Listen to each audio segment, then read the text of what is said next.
Mandiri, 2 BNI, 3 BRI. Oke, jadi lu masuk 3 itu ya? 3 itu. Sekarang pun juga gue ada masuk 3 itu. Kenapa yang BUMN, bro?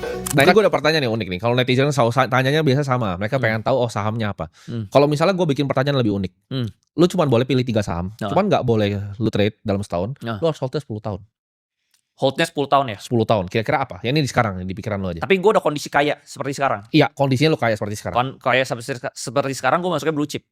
Blue chipnya apa? 3-nya apa? Blue chip gue mungkin 1 Mandiri, 2 BNI, 3 BRI. Oke, jadi lu masuk 3 itu ya? 3 itu. Sekarang pun juga gue ada masuk 3 itu. Kenapa yang BUMN, bro?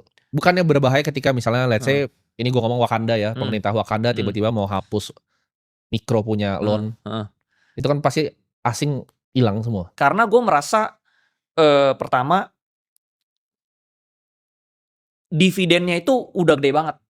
Sekarang nih kalau lu masuk Mandiri itu dividennya 9%. Iya, 9,5 bro. Anggap dia crash lagi deh jadi 11%. Gue beli lagi aja bro di bawah. Terus BNI itu 9% dividennya. Tapi kalau lu lihat ya pembukuan dia tuh sebenarnya di harga sekarang tuh bukan 9%, bisa 10 sampai 11%. Jadi gue beli aja, gak usah gue jual-jual 10 tahun.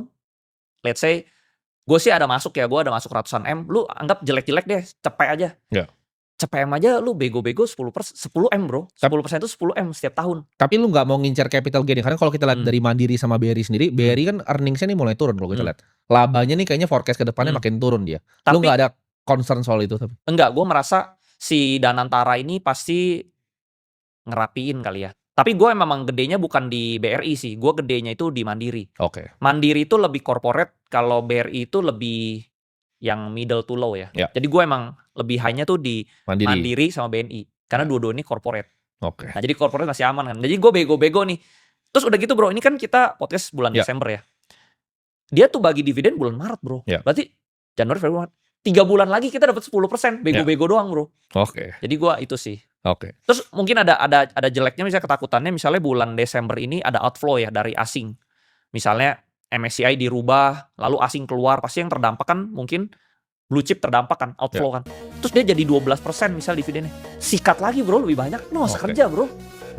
Lu mau setiap bulan travel pakai first class juga duit lu gak habis. Nah ini 10 M.